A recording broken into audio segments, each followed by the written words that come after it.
qamarraa fakkeenyaaf yoo dhiqatan barni baati akkasuma hiyyummaanis yoo tattaafatan ni darati jaada keenya hawaan mana warqi seenne jirra.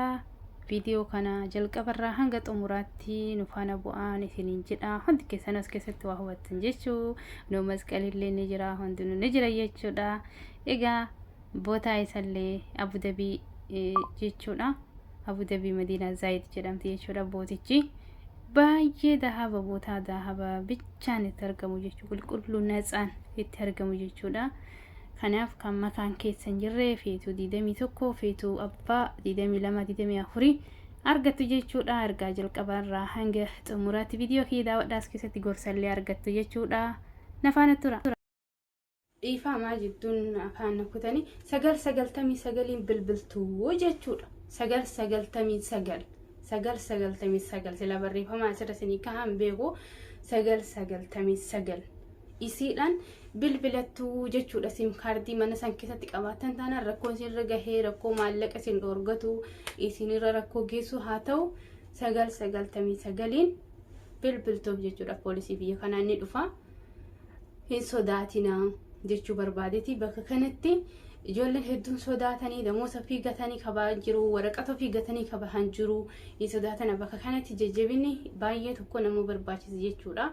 Kanaafuu akkas isiniin jedha. Waa'ee kana immoo baay'ee sirreessee irraa isinitti haasa'uudhaaf deema. Isin immoo viidiyoo daawwadhaa. Amma karaa deemaa jira. Karaa deemuu isaanii mana dahabaa dhaqeettiin dahaba fudhee dhufuu hedaa. Hanga sanii viidiyoo laayikii, sabskiraaybii, sheerii godhaa. Karaa deemaa jira. Bum! Karaa baay'ee hin deebi'a. Karaa deemullee isin agarsiisa. Nagaan turtii gaariitiin. Assalamu alaikum warahmatullahi wabarakatuh. Ashama harka fuunee jara jirtu akkam jirtu nagaa fayyaan falaadhinni milkaa'inni bakka isin jirtan maratti isin bira naaf haa jiraatu isiniin jedha. Akkam arra madaamii fakkaadhu uffadhee kombortaa guddaa uffannee eessa deemuu addaa hojjettanii bakka deemuu hedduu du'aayinaa godha. Rabbi si haa waffaqu, Rabbi si haa gargaaru jedhaati. Madaamiin kiyya ala makiinaa keessatti na eegaa jirti. Karaa yoo itti deemullee sagalee ol baasuu waadhallee karaa akka waraabaa jiru bakka dhaquu deemuutu mana dahabaa deemee dahaba bu'ee jira. Samuuni kana dahaba bitachuuf hin deema. Du'aayinaaf godhaa isiniin jedha. Waa hedduu waliin haasa'u namoota waa hedduu waliin mari'annaa marii taasifnaa jechuudha. Yeroo dahaba bituu deemullee mana dahabaa yoo haalli na mijatu baatillee sagalee hiyyallee yoo ta'u baatillee mana dahabaa naaf fudha jechuudha viidiyoo. Egaa yoo viidiyoon addaan kutames jechuudha ka itti aanu viidiyoo itti aanu daawwattan jechuudha. Jalqabarraa hanga xumuraa viidiyoo daawwadhaa. Laayikii, sabskiraaybii, sheerii, laayikii nuuf godhaa. Nuuf gootamoo nuuf hin gootan. Hin gootan wallahi dhugatti gootanii sirriitti gootanii. Ani baay'ee isin jaaladha, baay'ee isin kabaja uummata Oromoo, uummata qashtii. Ijoollee qimamochee warra akka kiyya mana madaamii keessa hojjetan. Reefu tana madaamiin fakkaadhu isiniin jedhame anuu madaamiidha. Hay anuu madaamiidha. Maaliif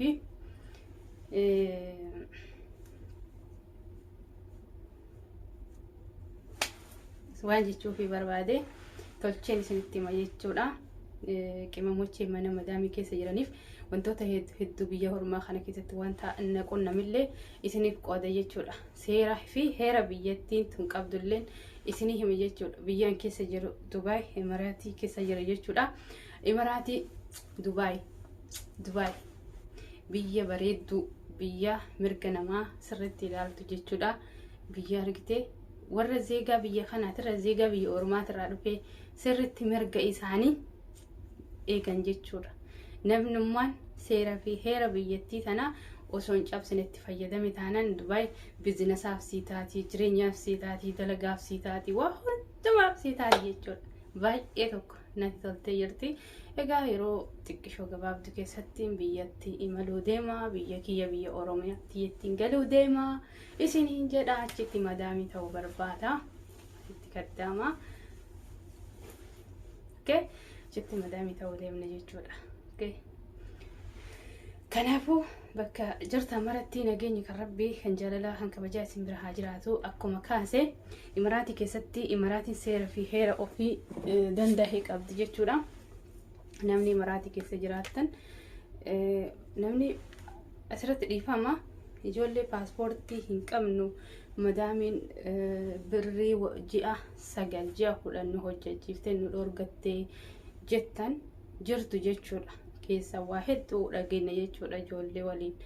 Wallaahi obboleettiin tiyya takka mannaan jettee godinyaa tiyya takka mannaan jettee birrii ji'a 10 hojjedhee madaamin na dhorgatti kanaan dura naan jettee bakka sanirraa baatee jirti. Garuu amma silaa osoo tahee sirriitti sitti hima jechuudha.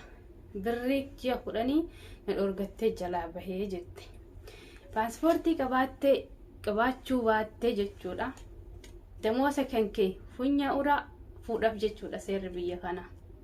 Indawam ati paaspoortii hin qabne yoo kabiratti argu taate kafiilli ati bira hojjetu sun meeqa qaxxaama beektaa birri biyya kana 50,000 adabbii isaati jechuudha. Kanaafuu isii hin laalanii maal taatee akka baate namallee walii beekan. Poolisiin biyya kana mana hunda keessattuu warreen mana keessatti hojjetaa kan beekanii warra xalabaa ala badee hojjetu jechuudha. Nama kaayyoo qabuu fi hattan poolisiin biyya kana sammuu qabaaturra nama kaayyoo qabuu fi nama dalagatuu fi nama hin dalaganne ijumaan adda baastee beekti. Ati nama dalagattu ta'uu kan kee ijuma isiitiin adda baastee cheekkootee ilaalti. Kanarraa kanaafiti deem dalagadhuuti yoo biyya galuu barbaadde birrii tikeetti itti sii kunnuun dalagadhuu siin jetti. Kanaafuu seeraa fi heera isii beekuudhaaf maal fa'aa isin barbaachisa? Tokkoffaa bilbila qabaadha bakka jirtan maratti bilbila qabaadha. Maaliif jedha bilbila bichaa osoo hin qabaanne sim kaardii amma warra kontiraata fidatanii jechuun biyyarraa fidatanii bilbila sim kaardii dhorgatanii ID tana akka seera biyyattii tanaatti in mul'attimi. ID'n tuni tiyya paaspoortii kuliski ID tana jechuudha in kennan mana tokkotti. Garuu seerri biyya kana akka inni hayyametti akka inni gadhiisetti maal inni beektu paaspoortiilleen ID'n tunis sim kaardiin bilbilallee sarraatanyaa harka taa'uu qabdiidha akka seera mootummaan biyya kanaa tumeetti jechuudha. Garuu isaan akka ofiitti mana ofii keessatti mootummaa ofii namatti argisiisuu jecha namarraa fudhatu jechuudha. Kana hoo akka goote sim kaardii takka qabaachuu takka goddanyaa haa taatu fira haa taatu nama tokko haa ta'u naannoo jirtu san irraa lookeeshinii mana keessa jirtu san erge alatti waasaappii namaatti irratti ergadhu.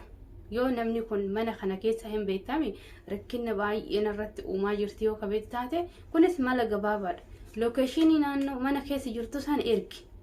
Osoo gabbaatellee lookeeshinii san argite qabatee osoo ati duutellee osoo ati rakkatellee namni lookeeshinii san qabatee dhufee mana sanis gaafachuu danda'a jechuudha. Kanaafuu biyya ormaa keessatti rabbiin nama haa tiisu waa hedduutu deema jechuudha waa hedduudha. Garuu seera fi heera biyyatti beekuudhaaf maaltu barbaachisaa hoo kajettan taate. Akkasumas obboleeyyan tiyyaa kabajamoo fi jaallatamoo hundi keessanuu warroonni biyya ormaa kana biyya garagaraa kana keessa jiraannu miidhaa garagaraa kan nurra ga'uuf rabbii tokkicha malee namni nuun argu jechuudha. Egaa kanneen kana wantoota ofii keenya hubanne kana warreen abashaa afaan isaaniitti hin gabbahanii waliif ibsaa jiran jechuudha. Nuti hoo waliif ibsaa hin jirru akkaataa itti jiraatanii akkaataa itti bahanii galan waliif hin himnu jechuudha.